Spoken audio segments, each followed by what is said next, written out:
pobreza, que les había obligado a permanecer toda una tarde fuera de la plaza con la esperanza de ver algo. La noticia del fracaso de Gallardo había circulado entre ellos, y le insultaban, contentos de humillar a un hombre que ganaba enormes riquezas. Esta protesta sacó al Espada de su resignado mutismo. «Maldita sea. ¿Pero por qué sirvan? ¿Han estado acaso en la corría? ¿Les ha costado el dinero?» Una piedra dio contra una rueda del coche. La pillería vociferaba junto al estribo, pero llegaron dos guardias a caballo y deshicieron la manifestación, escoltando después por todo lo alto de la calle de Alcalá al famoso Juan Gallardo. El primer hombre del mundo. Acababan las cuadrillas de salir al redondel, cuando sonaron fuertes golpes en la puerta de caballerizas. Un empleado de la plaza se acercó a ella gritando con mal humor. No se entraba por allí, debían buscar otra puerta. Pero una voz le contestó desde fuera con insistencia, y abrió. Entraron un hombre y una mujer, él con sombrero blanco cordobés, ella vestida de negro y con mantilla. El hombre estrechó la mano del empleado, dejando dentro de ella algo que humanizó su fiero gesto. «Me conoce usted, ¿verdad?», dijo el recién venido. «¿De vera que no me conoce? Soy el cuñado de Gallardo, y esta señora es su esposa». Carmen miraba a todos lados en el abandonado patio. A lo lejos, tras las recias paredes de ladrillo, sonaba la música y se percibía la respiración de la muchedumbre, cortada por gritos de entusiasmo y rumores de curiosidad. Las cuadrillas desfilaban ante el presidente. «¿Dónde está?», preguntó ansiosa Carmen. «¿Dónde ha de estar, mujer?», repuso el cuñado con rudeza. «En la plaza cumpliendo con su obligación. Es una locura haber venido, un disparate. Este carácter tan flojo que tengo». Carmen siguió mirando en torno de ella, pero con cierta indecisión, como arrepentida de haber llegado hasta allí. ¿Qué iba a hacer? El empleado, conmovido por el apretón de manos de Antonio y por el parentesco de aquellas dos personas con un matador de fama, mostrábase obsequioso. Si quería aguardar la señora a la terminación de la fiesta, podía descansar en la casa del conserje. Si deseaba ver la corrida, él sabría colocarlos en buen sitio aunque no llevasen billetes. Carmen se estremeció con esta proposición. ¿Ver la corrida? No. Había llegado hasta la plaza con un esfuerzo de su voluntad, y se arrepentía de ello. Le era imposible resistir la presencia de su marido en el redondel. Nunca le había visto toreando. Aguardaría allí hasta que no pudiese más. «Vaya por Dios», dijo con resignación el talabartero. «Nos quedaremos, aunque no sé qué pintamos aquí frente a las caballerizas». Desde el día anterior que el marido de Encarnación iba tras de su cuñada, sufriendo los sobresaltos y lágrimas de una nerviosidad excitada por el miedo. El sábado a mediodía, Carmen le había hablado en el despacho del maestro. Se marchaba a Madrid. Estaba resuelta a este viaje. No podía vivir en Sevilla.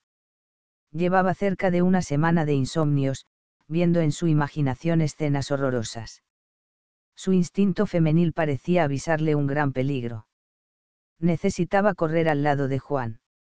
No sabía con qué objeto ni qué podría conseguir en el viaje, pero ansiaba verse junto a Gallardo, con ese anhelo cariñoso que cree aminorar el peligro colocándose cerca de la persona amada. Aquello no era vivir. Se había enterado por los diarios del gran fracaso de Juan el domingo anterior en la Plaza de Madrid. Conocía la soberbia profesional del torero, adivinaba que no toleraría con resignación este contratiempo. Iba a hacer locuras para reconquistar el aplauso del público. La última carta que había recibido de él se lo daba a entender vagamente. «No, y no», dijo con energía a su cuñado. «Me voy a Madrid esta misma tarde. Si tú quieres me acompañas, si no quieres venir, me iré sola. Sobre todo, ni una palabra a don José, me estorbaría el viaje. Esto no lo sabe más que la mamita». El talabartero aceptó. Un viaje gratuito a Madrid, aunque fuese en triste compañía. Durante el camino, Carmen daba forma a sus anhelos. Hablaría a su marido enérgicamente. ¿A qué continuar toreando? No tenían bastante para vivir. Debía retirarse, pero inmediatamente, si no, ella iba a perecer. Era preciso que esta corrida fuese la última. Aún esto le parecía demasiado. Llegaba a tiempo a Madrid para que su marido no torease por la tarde. Le decía el corazón que con su presencia iba a evitar una desgracia. Pero el cuñado protestaba con grandes aspavientos al oír esto. ¡Qué barbarie! Lo que sois las mujeres. Se os mete una cosa en la cabeza, y eso ha de ser. ¿Es que crees tú que no hay autoría, ni leyes, ni reglamento de plaza, y que basta que a una mujer se le ocurra abrazarse al marido y tener miedo, pa' que se suspenda una corría y se quede el público con un parmo de narices? Tú dirás lo que quieras a Juan, pero será luego de la corría. Con la autoría no se juega, iríamos tus a la cárcel. Y el talabartero se imaginaba las consecuencias más dramáticas si Carmen persistía en su disparatada idea de presentarse al marido, impidiéndole que torease. Los prenderían a todos. Él se veía ya en la cárcel como cómplice de este acto, que en su simpleza consideraba un crimen. Cuando llegaron a Madrid tuvo que hacer nuevos esfuerzos para impedir que su compañera corriese al hotel donde estaba su marido. ¿Qué iba a conseguir con esto? Lo vas a azará con tu presencia, y a luego irá a la plaza de mal humo, sin serenía, y si le ocurre algo, tú tendrás la culpa. Esta reflexión amansó a Carmen, haciendo que se entregase a la dirección de su cuñado. Se dejó llevar a un hotel que éste escogió, y allí estuvo toda la mañana, tendida en un sofá de su cuarto, llorando, como si diese por cierta su desgracia.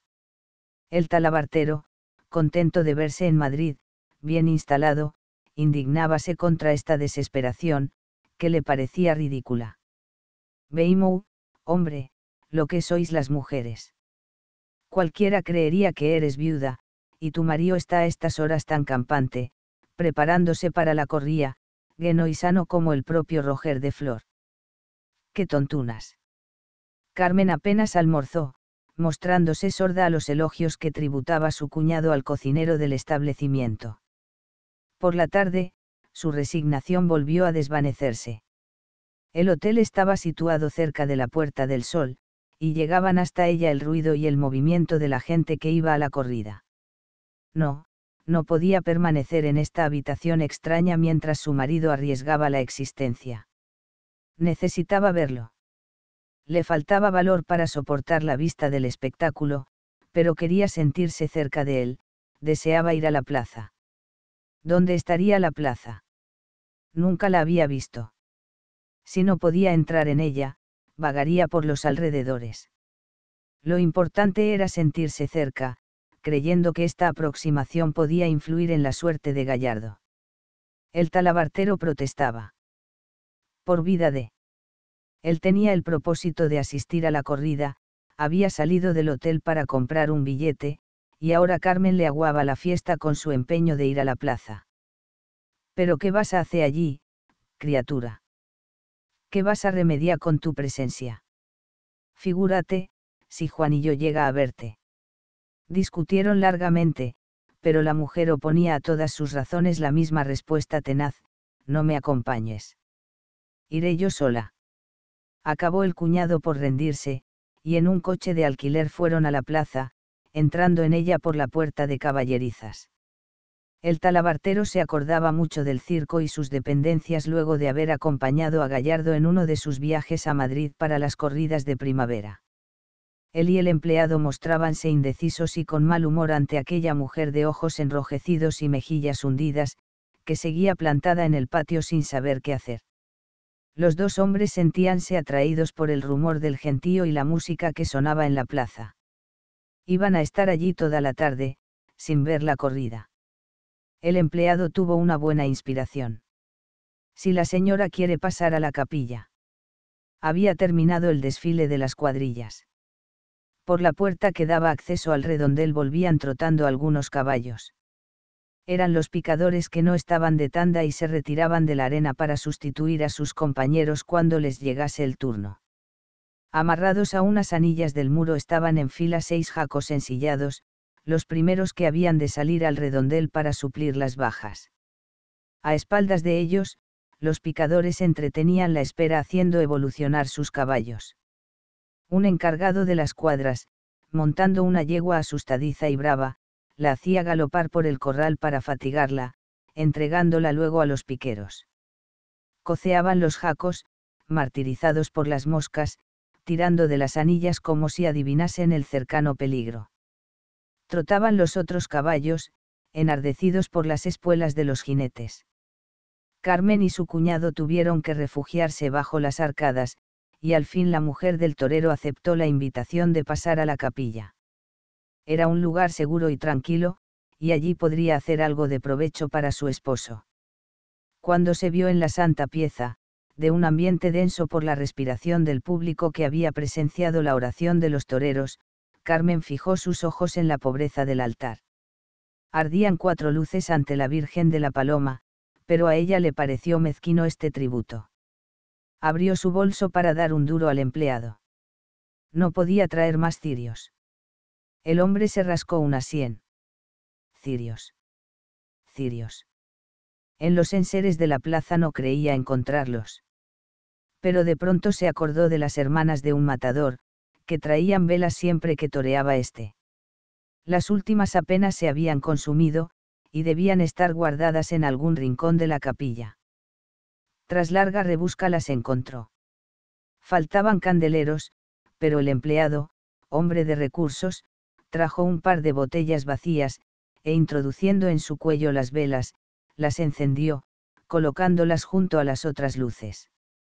Carmen se había arrodillado, y los 2 hombres aprovecharon su inmovilidad para correr a la plaza, ansiosos de presenciar los primeros lances de la corrida. Quedó la mujer en curiosa contemplación de la imagen borrosa, enrojecida por las luces. No conocía a esta virgen, pero debía ser dulce y bondadosa como la de Sevilla, a la que tantas veces había suplicado. Además, era la Virgen de los Toreros, la que escuchaba sus oraciones de última hora, cuando el cercano peligro daba a los hombres rudos una sinceridad piadosa. Sobre aquel suelo se había arrodillado su marido muchas veces. Y este pensamiento bastó para que se sintiera atraída por la imagen, contemplándola con religiosa confianza, cual si la conociera desde la niñez. Moviéronse sus labios repitiendo oraciones con automática velocidad, pero su pensamiento huía del rezo, como arrastrado por los ruidos de la muchedumbre que llegaban hasta ella. ¡Ay! Aquel mugido de volcán intermitente, aquel bramar de olas lejanas, cortado de vez en cuando por pausas de trágico silencio. Carmen se imaginaba estar presenciando la corrida invisible. Adivinaba por las diversas entonaciones de los ruidos de la plaza el curso de la tragedia que se desarrollaba en su redondel. Unas veces era una explosión de gritos indignados, con acompañamiento de silbidos, otras, miles y miles de voces que proferían palabras ininteligibles. De pronto sonaba un alarido de terror, prolongado, estridente, que parecía subir hasta el cielo, una exclamación miedosa y jadeante, que hacía ver miles de cabezas tendidas y pálidas por la emoción siguiendo la veloz carrera del toro, que le iba a los alcances a un hombre, hasta que se cortaba instantáneamente el grito, restableciéndose la calma. Había pasado el peligro. Extendíanse largos espacios de silencio, de un silencio absoluto, el silencio del vacío, en el que sonaba agrandado el zumbar de las moscas salidas de las caballerizas, como si el inmenso circo estuviera desierto, como si hubieran quedado inmóviles y sin respiración las 14.000 personas sentadas en su graderío y fuese Carmen el único ser viviente que subsistía en sus entrañas. De pronto se animaba este silencio con un choque ruidoso e infinito, cual si todos los ladrillos de la plaza se soltasen de su trabazón, dando unos contra otros. Era un aplauso cerrado que hacía temblar el circo.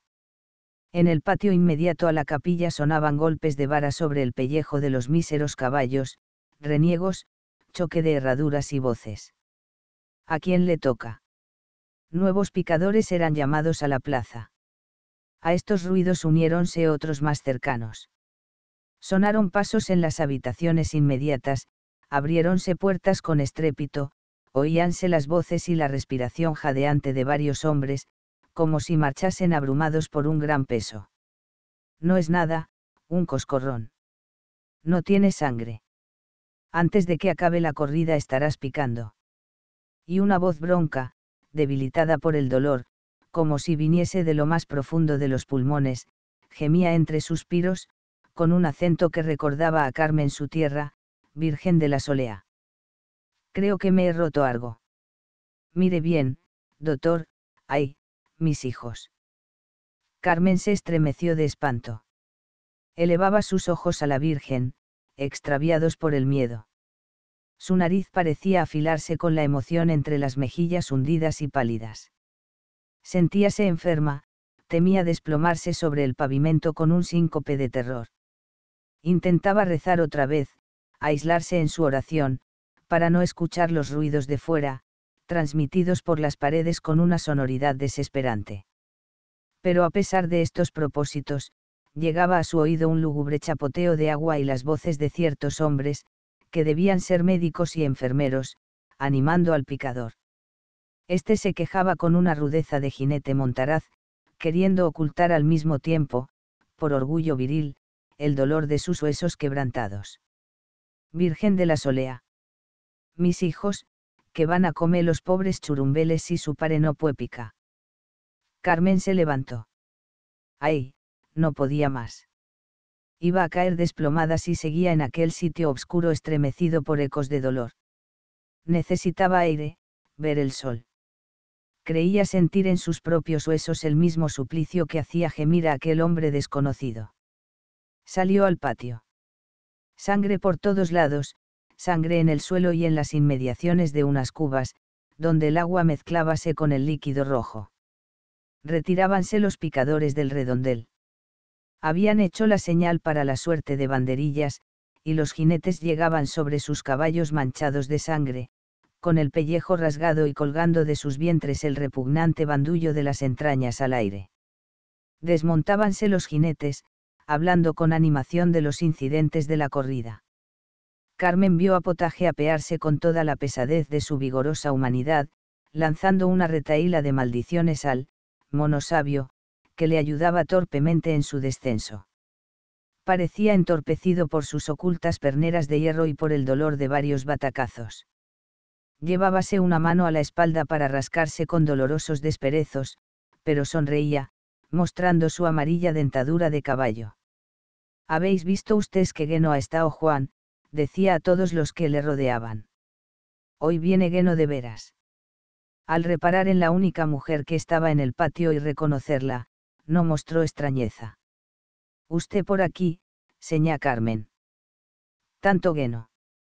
Y hablaba tranquilamente, como si a él, en la somnolencia en que le tenía siempre el vino y la propia bestialidad, no pudiera asombrarle nada del mundo. ¿Ha visto usted a Juan?, prosiguió. Se ha acostado en el suelo, elante del toro, en los mismos hocicos. Lo que geís ese gachón no lo geís nadie.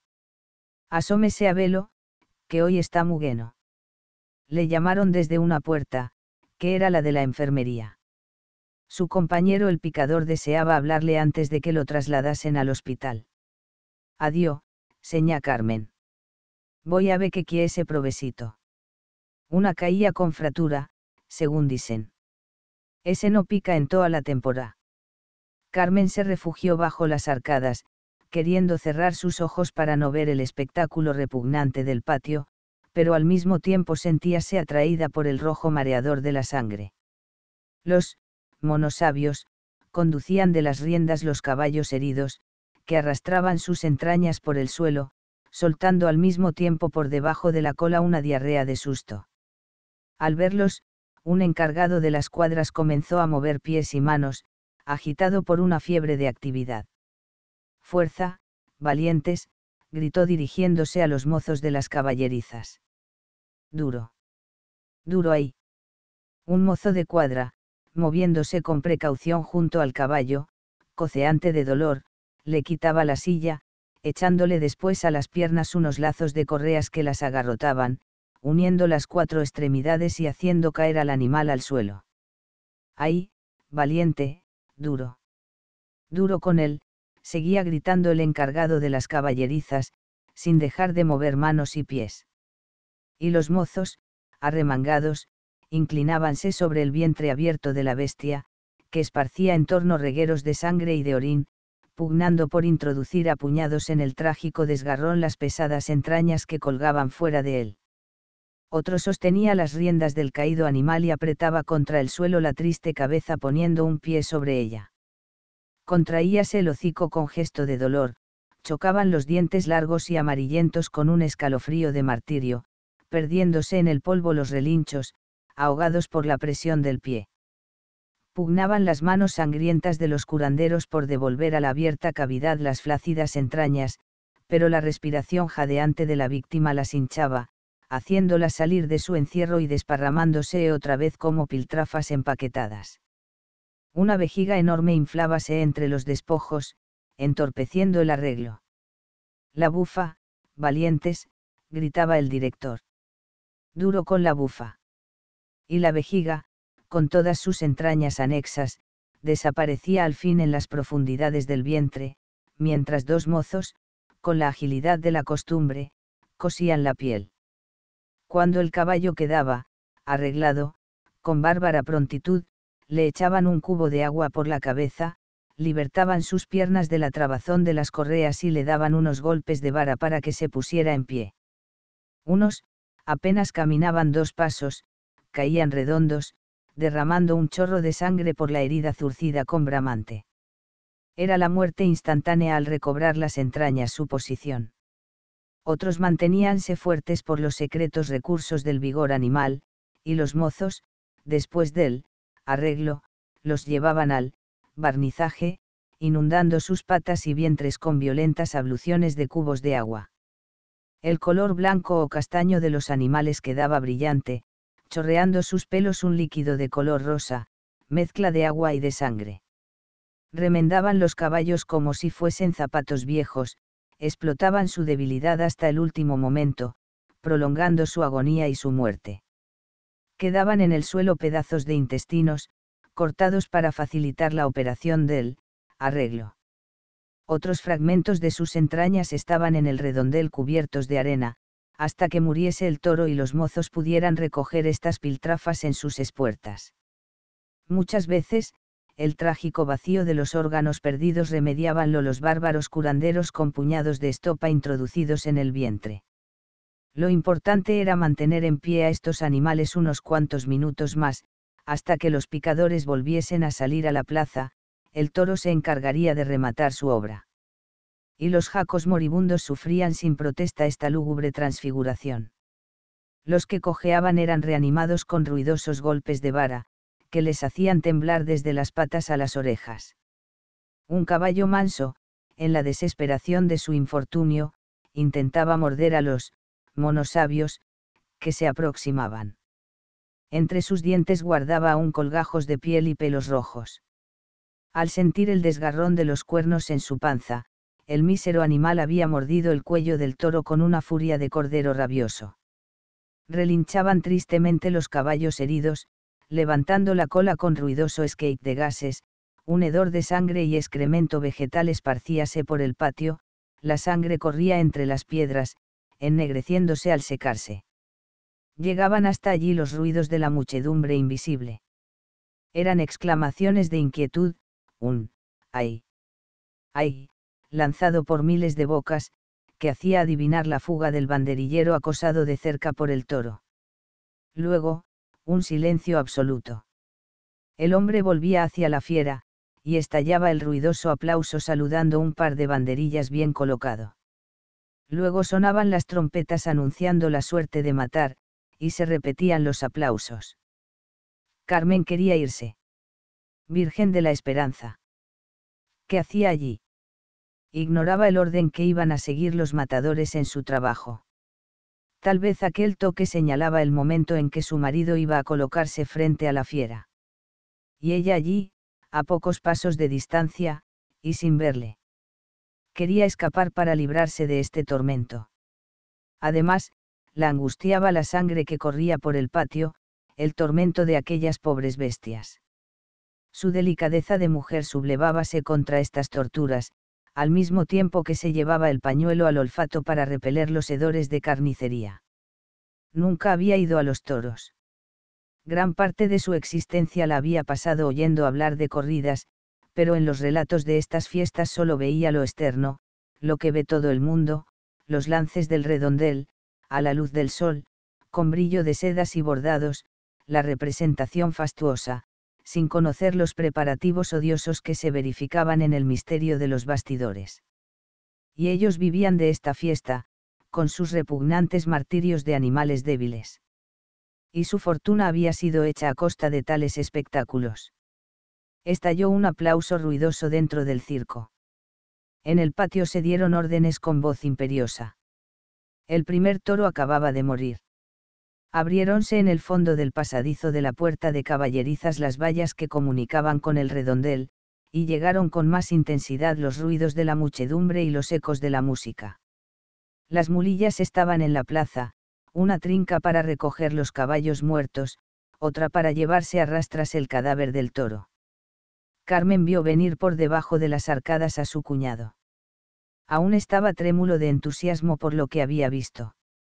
Juan, colosal. Está esta tarde como nunca. No tengas miedo.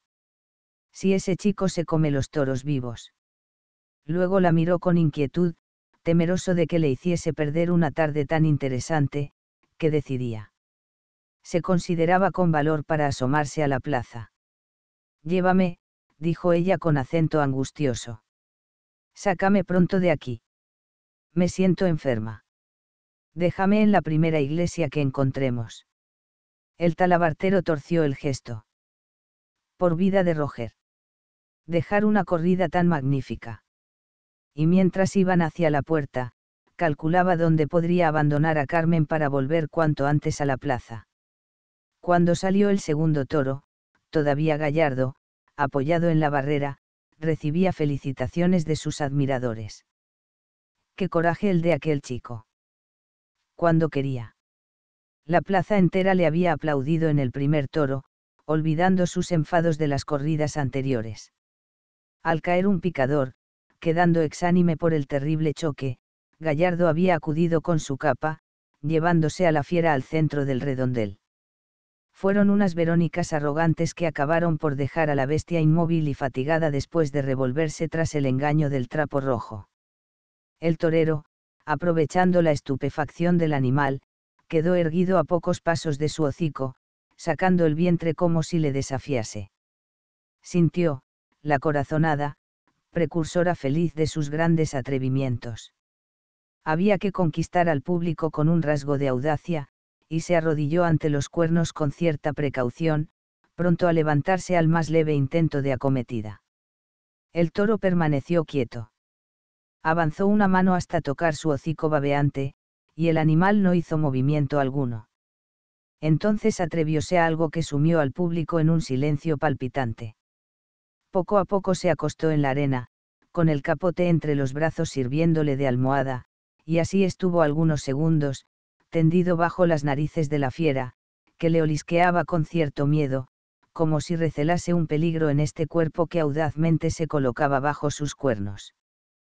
Cuando el toro, recobrando su agresiva fiereza, bajó las astas, el torero rodó hacia las patas, poniéndose de este modo fuera de su alcance, y el animal pasó sobre él, buscando vanamente en su feroz ceguera el bulto al que acometía.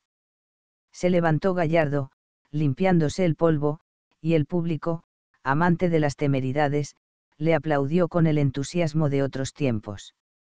No solo celebraba su audacia. Se aplaudía a sí mismo, admiraba su propia majestad, adivinando que el atrevimiento del torero era para reconciliarse con él, para ganar de nuevo su afecto. Gallardo venía a la corrida dispuesto a las mayores audacias para conquistar aplausos. Se descuida, decían en los tendidos, muchas veces es flojo, pero tiene vergüenza torera y vuelve por su nombre. El entusiasmo del público, su alegre agitación al recordar la hazaña de Gallardo y la certera estocada con que el otro maestro había dado muerte al primer toro, trocáronse en mal humor y protestas al ver el segundo en el redondel.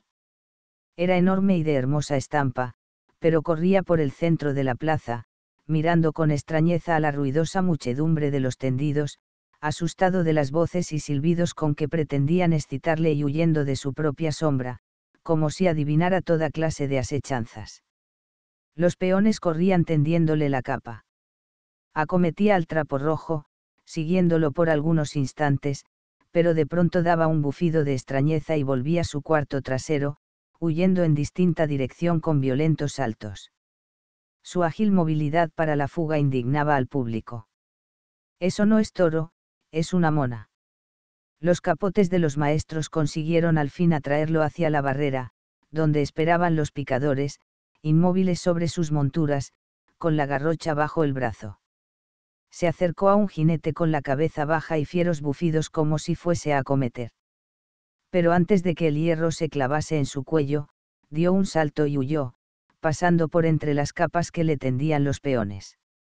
En su fuga encontró otro picador, repitiendo el salto, el bufido y la huida. Luego tropezó con el tercer jinete, el cual, avanzando la garrocha, le picó en el cuello, aumentando con este castigo su miedo y su velocidad. El público en masa se había puesto de pie, braceando y gritando. Un toro manso. ¡Qué abominación! Volvíanse todos hacia la presidencia bramando su protesta: señor presidente. Aquello no podía consentirse. De algunos tendidos comenzó a salir un coro de voces que repetían las mismas palabras con monótona entonación: fuego, fuego. El presidente parecía dudar. Corría el toro, perseguido por los lidiadores, que iban tras él con la capa al brazo. Cuando alguno de estos conseguía ponerse delante para detenerle, olfateaba la tela con el bufido de siempre y se alejaba en distinta dirección dando saltos y coces. Aumentaba la ruidosa protesta con estas fugas. Señor presidente. Era que estaba ciego su señoría. Comenzaban a caer en el redondel botellas, naranjas y cojines de asiento en torno de la bestia fugitiva. El público la odiaba por cobarde. Una botella dio en uno de sus cuernos, y la gente aplaudió al certero tirador sin saber quién era. Parte del público tendía el cuerpo hacia adelante como si fuera a arrojarse al redondel, queriendo destrozar con sus manos a la mala bestia. ¡Qué escándalo! Ver en la plaza de Madrid bueyes que solo servían para dar carne. Fuego, fuego. El presidente agitó al fin un pañuelo rojo, y una salva de aplausos saludó este gesto. Las banderillas de fuego eran un espectáculo extraordinario, algo inesperado que aumentaba el interés de la corrida. Muchos que protestaban hasta enronquecer estaban satisfechos en su interior de este incidente. Iban a ver al toro asado en vida, corriendo loco de terror por los rayos que le colgarían del cuello. Avanzó el nacional llevando pendientes de sus manos, con las puntas hacia abajo, dos gruesas banderillas que parecían enfundadas en papel negro. Fuese hacia el toro sin grandes precauciones, como si su cobardía no mereciese arte alguno, y le clavó los palos infernales entre los aplausos vengativos de la muchedumbre. Sonó un chasquido como si se rompiese algo, y dos chorros de humo blanco comenzaron a surgir sobre el cuello del animal. Con la luz del sol no se veía el fuego, pero los pelos desaparecían chamuscados y una mancha negra extendíase sobre el pescuezo. Corrió el toro, sorprendido del ataque, acelerando su fuga, como si con ésta pudiera librarse del tormento, hasta que de pronto comenzaron a estallar en su cuello secas detonaciones semejantes a tiros de fusil, volando en torno de sus ojos las encendidas pavesas de papel. Saltaba la bestia con la agilidad del terror, las cuatro patas en el aire al mismo tiempo, torciendo en vano la cornuda cabeza para arrancarse con la boca aquellos demonios agarrados a su pescuezo. La gente reía y aplaudía, encontrando graciosos estos saltos y contorsiones. Parecía que ejecutaba una danza de animal amaestrado con la torpe pesadez de su volumen. «¡Cómo le pican!», exclamaba el público con risa feroz. Cesaron de rugir y estallar las banderillas. Hervía el carbonizado pescuezo con burbujas de grasa. El toro, al no sentir la quemazón del fuego, quedó inmóvil, jadeante, con la cabeza humillada, sacando una lengua seca, de rojo obscuro. Otro banderillero se aproximó a él, clavando un segundo par volvieron a surgir los chorros de humo sobre la carne chamuscada, sonaron los tiros, y el toro corrió otra vez, pugnando por aproximar la boca al pescuezo enroscando su cuerpo macizo, pero ahora los movimientos eran de menos violencia, como si su vigorosa animalidad comenzara a habituarse al martirio. Aún le clavaron un tercer par, y su cuello quedó carbonizado, esparciendo en el redondel un hedor nauseabundo de grasa derretida, cuero quemado y pelos consumidos por el fuego. El público siguió aplaudiendo con vengativo frenesí, como si el manso animal fuese un adversario de sus creencias e hicieran obra santa con este abrasamiento. Reían al verle trémulo sobre sus patas, agitando los flancos como los costados de un fuelle, mugiendo con chillón alarido de dolor, los ojos enrojecidos, y arrastrando su lengua por la arena, ávido de una sensación de frescura. Gallardo aguardaba apoyado en la barrera, cerca de la presidencia, la señal para matar. Garabato tenía sobre el borde de la valla el estoque y la muleta preparados. Maldita sea, tan bien como se presentaba la corrida, y reservarle la mala suerte este toro, que él mismo había escogido por su buena estampa, y que al pisar la arena resultaba mansurrón. Excusábase por adelantado de lo defectuoso de su trabajo, hablando con los inteligentes que ocupaban las delanteras de barrera. Se hará lo que se pueda, y nada más, decía levantando los hombros. Luego miraba a los palcos, fijándose en el de Doña Sol. Le había aplaudido antes, cuando realizó su estupenda hazaña de acostarse ante el toro. Sus manos enguantadas chocaron con entusiasmo cuando volvía él hacia la barrera saludando al público. Al darse cuenta Doña Sol de que el torero la miraba, lo saludó con un ademán afectuoso, y hasta su acompañante, aquel tío antipático, se había unido a este saludo con ruda inclinación del cuerpo, como si fuese a partirse por la cintura. Luego había sorprendido varias veces los gemelos de ella fijos con insistencia en su persona, buscándolo en su retiro entre barreras. Aquella gachí. Tal vez se sentía atraída de nuevo por los mozos de corazón. Gallardo pensaba visitarla al día siguiente, por si había cambiado el viento. Sonó la señal para matar, y el espada, luego de un corto brindis, marchó hacia el toro. Los entusiastas dábanle consejos a gritos. Despáchalo pronto. Es un buey que no merece nada. El torero tendió su muleta ante la bestia, y ésta arremetió, pero con paso tardo, escarmentada por el tormento, con una intención manifiesta de aplastar, de herir, como si el martirio hubiese despertado su fiereza. Aquel hombre era el primero que se colocaba ante sus cuernos después del suplicio. La muchedumbre sintió que se desvanecía su vengativa animadversión contra el toro. No se revolvía mal, atacaba. ¡Olé! Y todos saludaron con entusiasmo los pases de muleta, envolviendo en la misma aprobación al lidiador y a la fiera. Quedó el toro inmóvil, humillando la cerviz y con la lengua pendiente.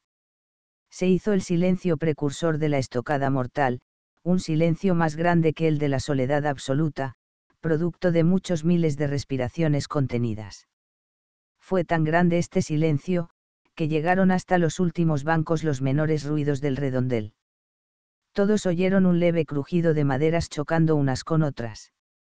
Era que Gallardo, con la punta del estoque, echaba atrás, sobre el cuello del toro, los palos chamuscados de las banderillas que asomaban entre los cuernos. Luego de este arreglo para facilitar el golpe, la muchedumbre avanzó aún más sus cabezas, adivinando la misteriosa correspondencia que acababa de establecerse entre su voluntad y la del matador. Ahora, decían todos interiormente. Iba a derribar al toro de una estocada maestra. Todos adivinaban la resolución de la espada. Se lanzó Gallardo sobre el toro, y todo el público respiró a un tiempo ruidosamente, luego de la emocionante espera. Del encontronazo entre el hombre y el animal salió este corriendo con mugidora furia, mientras el graderío prorrumpía en silbidos y protestas. Lo de siempre. Gallardo había vuelto la cara y encogido el brazo en el momento de matar. El animal llevaba en el cuello el estoque cimbreante y suelto, y a los pocos pasos la hoja de acero saltó de la carne, rodando por la arena. Una parte del público increpó a Gallardo. Estaba roto el encanto que lo había unido a la espada al principio de la fiesta. Reaparecía la desconfianza, ensañábase la animadversión en el torero. Todos parecían haber olvidado el entusiasmo de poco antes. Gallardo recogió la espada, y con la cabeza baja, sin ánimos para protestar del desagrado de una muchedumbre tolerante para otros e inflexible con él, marchó otra vez hacia el toro. En su confusión, creyó ver que un torero se ponía a su lado. Debía ser el Nacional. Karma, Juan. No embarullarse. Maldita sea, y siempre le iba a ocurrir lo mismo. Era que ya no podría meter el brazo entre los cuernos, como en otros tiempos, clavando el estoque hasta la cruz. Iba a pasarse el resto de su vida haciendo reír a los públicos, un buey, al que habían tenido que dar fuego. Se colocó frente al animal, que parecía aguardarle con las patas inmóviles, como si desease acabar cuanto antes su largo martirio. No quiso pasarle otra vez de muleta. Se perfiló con el trapo rojo junto al suelo y la espada horizontal a la altura de sus ojos, a meter el brazo. El público púsose de pie con rápido impulso. Durante unos segundos, hombre y fiera no formaron más que una sola masa, y así se movieron algunos pasos. Los más inteligentes agitaban ya sus manos, ansiosos de aplaudir. Se había arrojado a matar como en sus mejores tiempos. Una estocada de verdad. Pero de pronto, el hombre salió de entre los cuernos despedido como un proyectil por un cabezazo demoledor, y rodó por la arena. El toro bajó la cabeza y sus cuernos engancharon el cuerpo inerte, elevándolo un instante del suelo y dejándolo caer, para proseguir su carrera, llevando en el cuello la empuñadura de la espada, hundida hasta la cruz. Gallardo se levantó torpemente, y la plaza entera estalló en un aplauso ensordecedor, ansiosa de reparar su injusticia. Olé los hombres. Bien por el niño de Sevilla. Había estado bueno. Pero el torero no contestaba a estas exclamaciones de entusiasmo. Se llevó las manos al vientre, agachándose en una curvatura dolorosa, y comenzó a andar con paso vacilante y la cabeza baja. Por 2 veces la levantó, mirando a la puerta de salida como si temiese no encontrarla, perdido en temblorosos zigzags, cual si estuviese ebrio. De pronto cayó en la arena, encogido como un gusano enorme de seda y oro. 4 mozos de la plaza tiraron torpemente de él hasta izarlo sobre sus hombros. El Nacional se unió al grupo, sosteniendo la cabeza de la espada, pálida, amarillenta, con los ojos vidriosos al través de las pestañas cruzadas. El público tuvo un movimiento de sorpresa, cesando en sus aplausos. Todos volvían la vista en torno, indecisos sobre la gravedad del suceso. Pero pronto circularon noticias optimistas, que nadie sabía de dónde venían, esa opinión anónima que todos admiten, y en ciertos instantes enardece o inmoviliza a las muchedumbres. No era nada. Un varetazo en el vientre que le privaba de sentido. Nadie había visto sangre. La muchedumbre, súbitamente tranquilizada, fue sentándose, pasando su atención del torero herido a la fiera, que aún se mantenía en pie, resistiendo a las angustias de la muerte. El Nacional ayudó a colocar a su maestro en una cama de la enfermería. Cayó en ella como un talego, inánime, con los brazos pendientes fuera del lecho. Sebastián, que tantas veces había contemplado a su espada ensangrentado y herido, sin perder por esto la serenidad, sentía ahora la angustia del miedo viéndolo inerte, con una blancura verdosa, como si estuviese muerto. Por vía y la paloma azul, gimoteaba. Es que no hay médicos. Es que no hay nadie. El personal de la enfermería, luego de despachar al picador magullado, había corrido a su palco en la plaza. El banderillero desesperábase, creyendo que los segundos eran horas, gritando a Garabato y a Potaje, que habían acudido tras él, sin saber ciertamente lo que les decía. Llegaron 2 médicos, y luego de cerrar la puerta para que nadie les estorbase, quedaron indecisos ante el cuerpo inánime de la espada. Había que desnudarlo.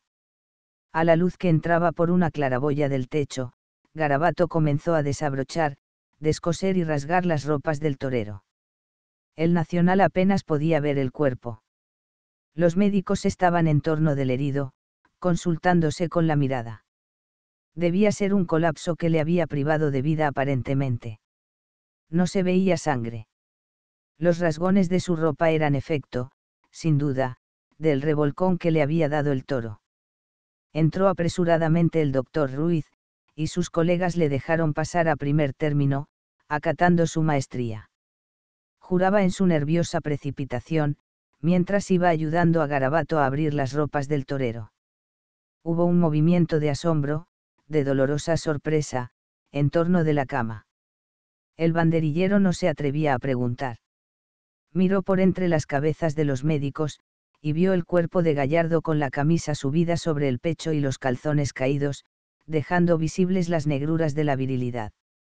El vientre, completamente al descubierto, estaba rasgado por una abertura tortuosa de labios ensangrentados, al través de la cual asomaban unas piltrafas de fresco azul. El doctor Ruiz movió la cabeza tristemente.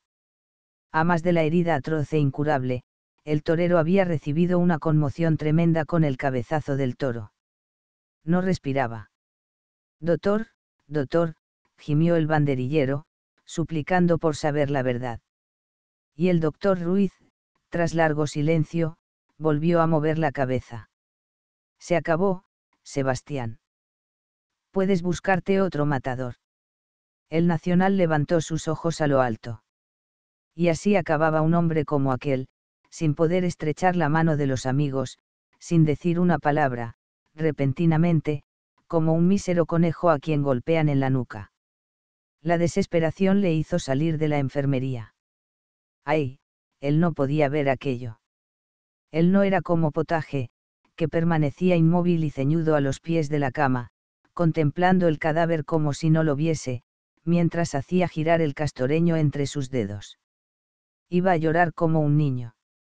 Su pecho jadeaba de angustia, mientras los ojos se le hinchaban a impulsos de las lágrimas. En el patio tuvo que apartarse para dejar paso a los picadores que volvían al redondel. La terrible nueva comenzaba a circular por la plaza. Gallardo había muerto. Unos dudaban de la veracidad de la noticia, otros dábanla por cierta, pero ninguno se movía del asiento. Iban a soltar el tercer toro. Aún estaba la corrida en su primera mitad, y no era cosa de renunciar a ella.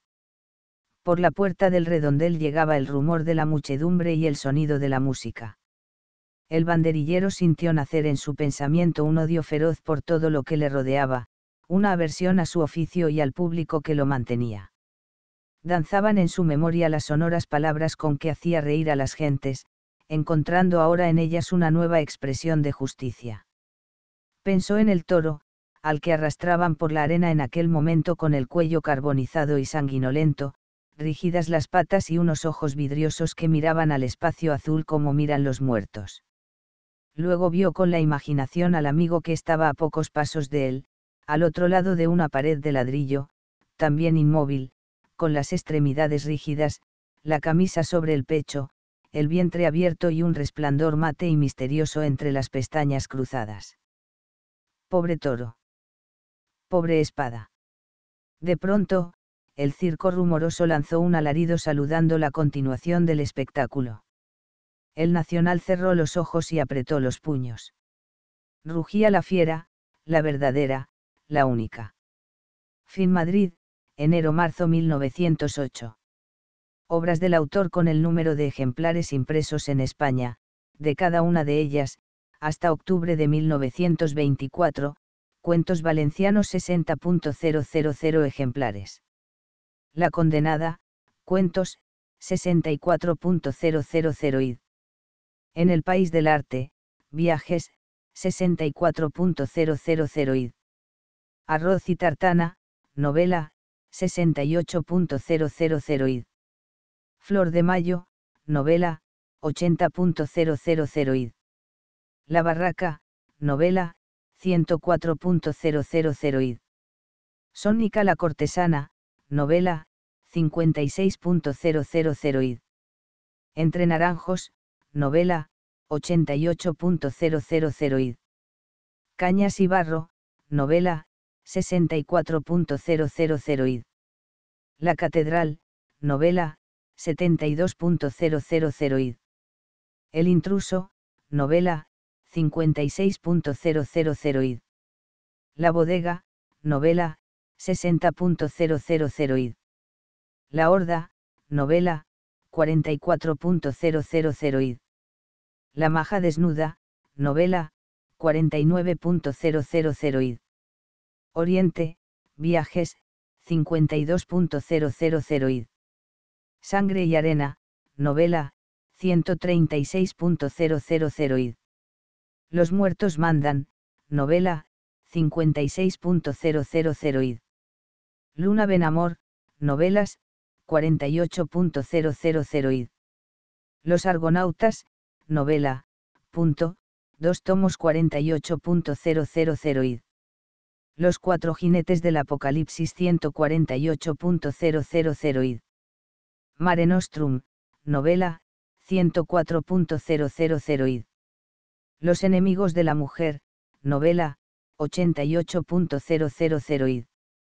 El militarismo mexicano, artículos, 40.000 id. El préstamo de la difunta, novelas, 44.000 id. El paraíso de las mujeres, novela, 36.000 id. La tierra de todos, novela, 66.000 id. La reina Calafia, novela, 60.000 id.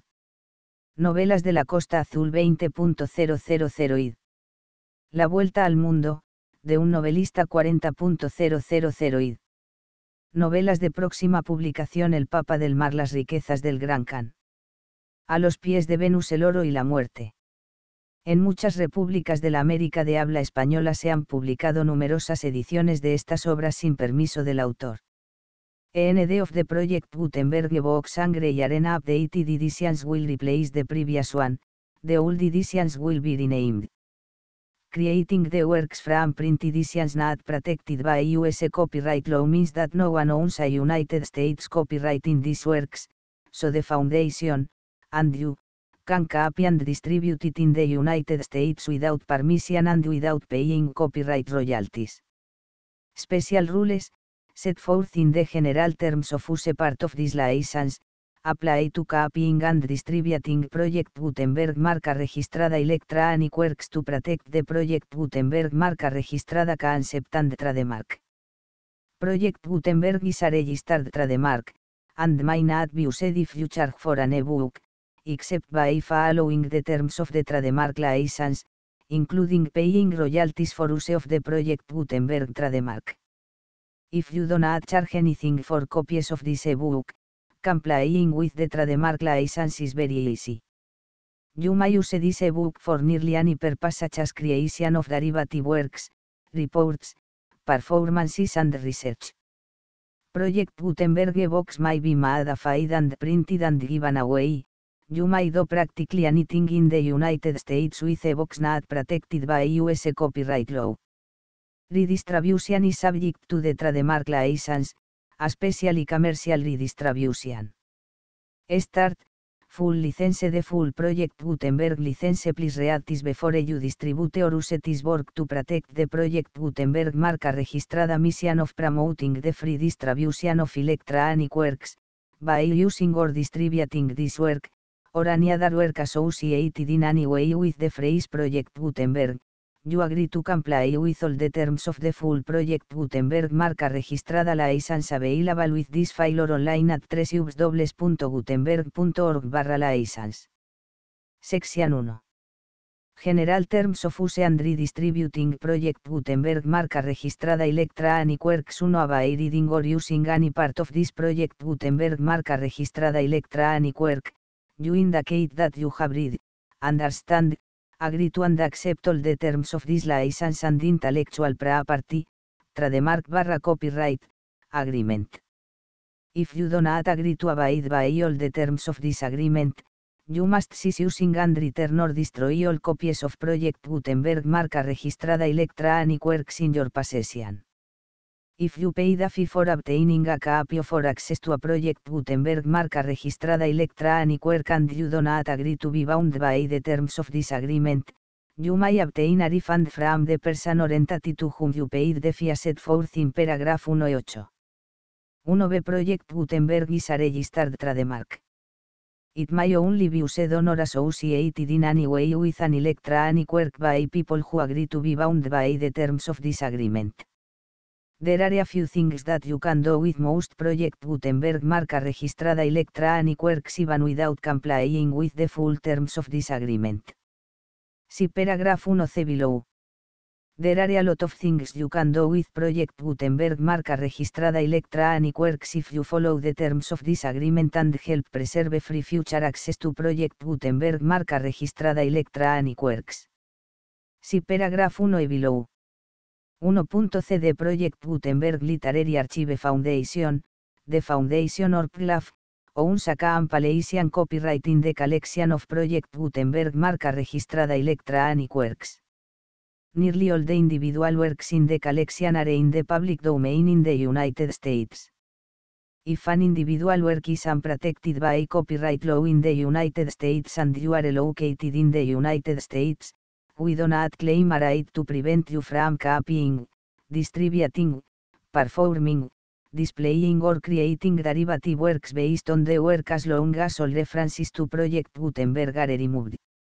Of course, we hope that you will support the Project Gutenberg marca registrada mission of promoting free access to electronic works by freely sharing Project Gutenberg marca registrada works in compliance with the terms of this agreement for keeping the Project Gutenberg marca registrada name associated with the work. You can easily comply with the terms of this agreement by keeping this work in the same format with its attached full Project Gutenberg marca registrada license when you share it without charge with others. One of the copyright laws of the place where you are located also govern what you can do with this work. Copyright laws in most countries are in a constant state of change. If you are outside the United States, check the laws of your country in addition to the terms of this agreement before downloading, copying, displaying, performing, distributing or creating derivative works based on this work or any other Project Gutenberg marca registrada work. The Foundation makes no representations concerning the copyright status of any work in any country other than the United States. 1. Unless you have removed all references to Project Gutenberg, 1.1. The following sentence, with active links to, or other immediate access to, the full Project Gutenberg marca registrada license must appear permanently whenever any copy of a Project Gutenberg marca registrada work, any work on which the phrase Project Gutenberg appears, or with which the phrase Project Gutenberg is associated, is accessed, displayed, performed, viewed, copied or distributed. This ebook is for the use of anyone anywhere in the United States and most other parts of the world at no cost and with almost no restrictions whatsoever. You may copy it, give it away or reuse it under the terms of the Project Gutenberg license included with this ebook or online at www.gutenberg.org. If you are not located in the United States, you will have to check the laws of the country where you are located before using this ebook. 1.2. If an individual Project Gutenberg marca registrada electronic work is derived from texts not protected by US copyright law, does not contain a notice indicating that it is posted with permission of the copyright holder, the work can be copied and distributed to anyone in the United States without paying any fees or charges.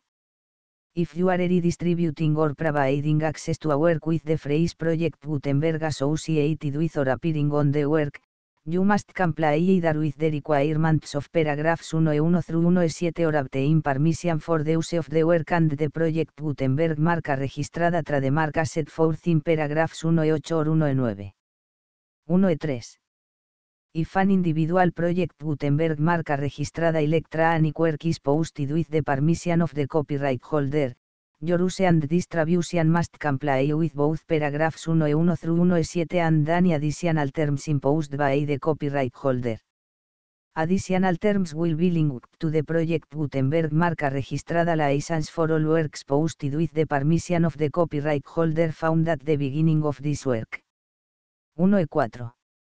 Don't add a link or detach or remove the full Project Gutenberg marca registrada license terms from this work, or any files containing a part of this work or any other work associated with Project Gutenberg marca registrada. 1E5. Don't add copy, display, perform, distribute or redistribute this electronic work, or any part of this electronic work, without permanently displaying the sentence set forth in paragraph 1E1 with active links or immediate access to the full terms of the Project Gutenberg marca registrada license. 1E6. You may convert to and distribute this work in any binary, compressed, marked up, non-proprietary or proprietary form, including any word processing or hypertext form. However, if you provide access to or distribute copies of a Project Gutenberg marca registrada work in a format other than plain vanilla SCI or other format used in the official version posted on the official Project Gutenberg marca registrada website, www.gutenberg.org, you must, at no additional cost, fee or expense to the user, provide a copy, a means of exporting a copy, or a means of obtaining a copy upon request, of the work in its original plain vanilla SCI or other form. Any alternate format must include the full Project Gutenberg marca registrada license as specified in paragraph 1E1. 1E7. Don't add charge a fee for access to, viewing, displaying, performing, copying or distributing any Project Gutenberg marca registrada works unless you comply with paragraph 1E8 or 1E9. 1E8.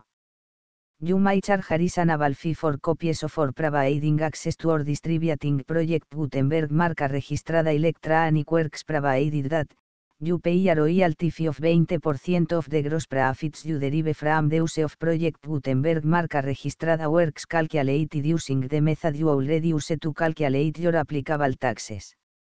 The fee is owed to the owner of the Project Gutenberg marca registrada trademark, but has agreed to donate royalties under this paragraph to the Project Gutenberg Literary Archive Foundation. Royalty payments must be paid within 60 days following each date on which you prepare, or are legally required to prepare, your periodic tax returns. Royalty payments should be clearly marked as such and sent to the Project Gutenberg Literary Archive Foundation at the address specified in Section 4, Information about donations to the Project Gutenberg Literary Archive Foundation. You provide a full refund of any money paid by a user who notifies you in writing, or by email, within 30 days of receipt that S/E does not agree to the terms of the full Project Gutenberg marca registrada license. You must require such a user to return or destroy all copies of the works possessed in a physical medium and discontinue all use of and all access to other copies of Project Gutenberg marca registrada works. You provide, in accordance with paragraph 1F3, a full refund of any money paid for a work or a replacement copy, if a defect in the electronic work is discovered and reported to you within 90 days of receipt of the work. You comply with all other terms of this agreement for free distribution of Project Gutenberg marca registrada works. 1E9. If you wish to charge a fee or distribute a Project Gutenberg marca registrada electronic work or group of works on different terms than are set forth in this agreement, you must obtain permission in writing from the Project Gutenberg Literary Archive Foundation, the manager of the Project Gutenberg marca registrada trademark. Contact the foundation as set forth in section 3 below. 1F1F1. Project Gutenberg volunteers and employees expend considerable effort to identify, do copyright research on, transcribe and proofread works not protected by US copyright law in creating the Project Gutenberg marca registrada collection.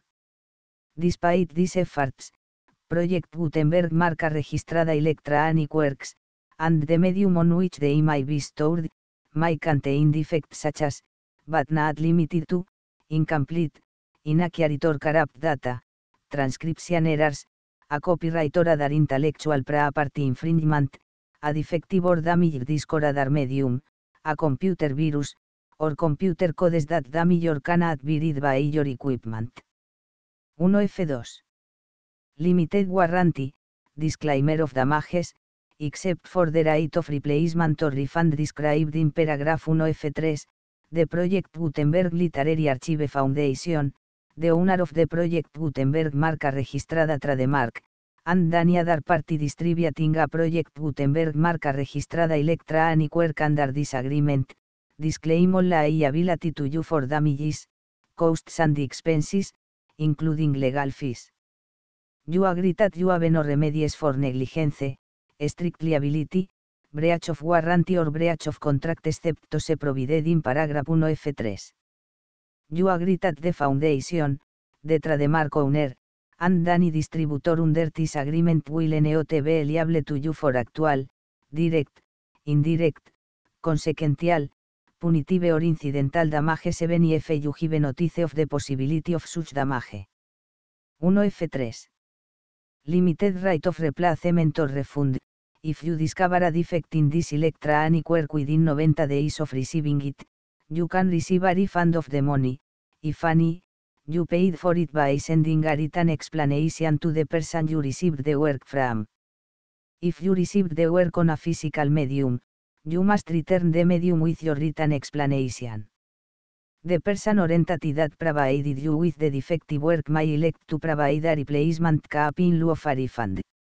If you received the work electronically, the person or entity providing it to you may choose to give you a second opportunity to receive the work electronically in lieu of a refund. If the second copy is also defective, you may demand a refund in writing without further opportunities to fix the problem. 1F4. Except for the limited right of replacement or refund set forth in paragraph 1F3, this work is provided to you as is, with no other warranties of any kind, express or implied, including but not limited to warranties of merchantability or fitness for any purpose. 1F5. Some states do not allow disclaimers of certain implied warranties or the exclusion or limitation of certain types of damages.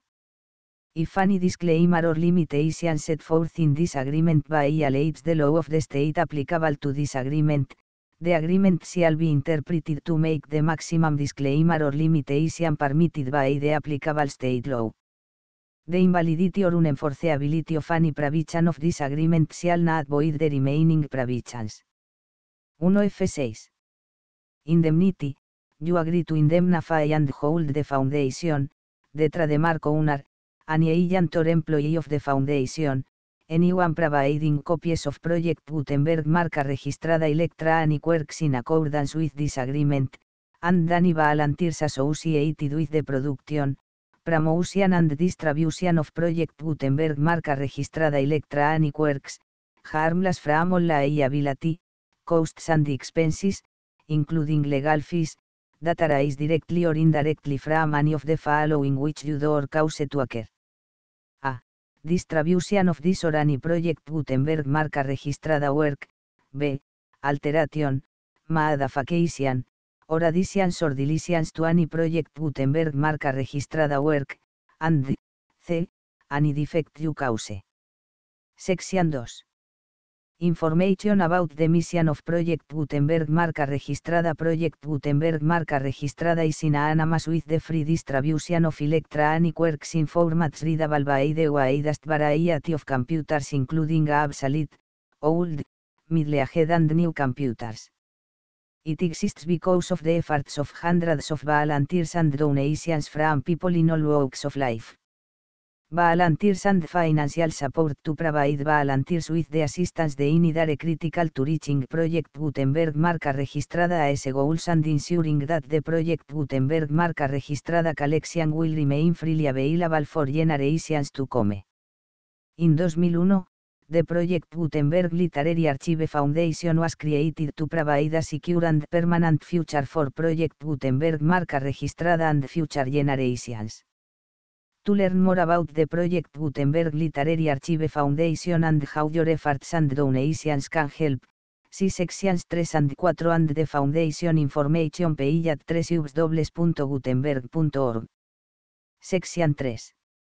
Information about the Project Gutenberg Literary Archive Foundation. The Project Gutenberg Literary Archive Foundation is a non-profit 501, c. 3, educational corporation organized under the laws of the state of Mississippi and granted tax-exempt status by the Internal Revenue Service. The Foundation's IN or Federal Tax Identification Number is 64A6.221.541. Contributions to the Project Gutenberg Literary Archive Foundation are tax deductible to the full extent permitted by U.S. federal laws and your state's laws. The Foundation's business office is located at 809 North 1500 West, Salt Lake City, UT 84116, 801, 596 a 1887. Email contact links and up-to-date contact information can be found at the Foundation's website and the official page at www.gutenberg.org/contact section 4. Information about donations to the Project Gutenberg Literary Archive Foundation. Project Gutenberg marca registrada depends upon and cannot survive without widespread public support and donations to carry out its mission of increasing the number of public domain and licensed works that can be freely distributed in machine-readable form accessible by the widest array of equipment including outdated equipment. Many small donations, $1 to $5,000, are particularly important to maintaining tax-exempt status with the IRS. The Foundation is committed to complying with the laws regulating charities and charitable donations in all 50 states of the United States. Compliance requirements are not uniform and it takes a considerable effort, much paperwork and many fees to meet and keep up with these requirements. We do not solicit donations in locations where we have not received written confirmation of compliance. To send donations or determine the status of compliance for any particular state, visit www.gutenberg.org/donate. While we cannot and do not solicit contributions from states where we have not met the solicitation requirements, we know of no prohibition against accepting unsolicited donations from donors in such states who approach us with offers to donate. International donations are gratefully accepted, but we cannot make any statements concerning tax treatment of donations received from outside the United States. US laws allow some small staff. Please check the Project Gutenberg web pages for current donation methods and addresses. Donations are accepted in a number of other ways including checks, online payments and credit card donations. To donate, please visit www.gutenberg.org/donate. Section 5. General Information about Project Gutenberg marca registrada. Electronic Works. Professor Michael S. Hart was the originator of the Project Gutenberg marca registrada concept of a library of electronic works that could be freely shared with anyone. For 40 years, he produced and distributed Project Gutenberg marca registrada a books with only a loose network of volunteer support. Project Gutenberg marca registrada a books are often created from several printed editions, all of which are confirmed as not protected by copyright in the USA unless a copyright notice is included. Thus, we do not necessarily keep a box in compliance with any particular paper edition. Most people start at our website, which is the main page search facility, www.gutenberg.org. This website includes information about Project Gutenberg marca registrada, including how to make donations to the Project Gutenberg Literary Archive Foundation, how to help produce our new ebooks, and how to subscribe to our email newsletter to hear about new ebooks. Vicente I. Blasco Ibáñez. Sangre y arena y 234VB789X. Obras del autor de Full Project Gutenberg license.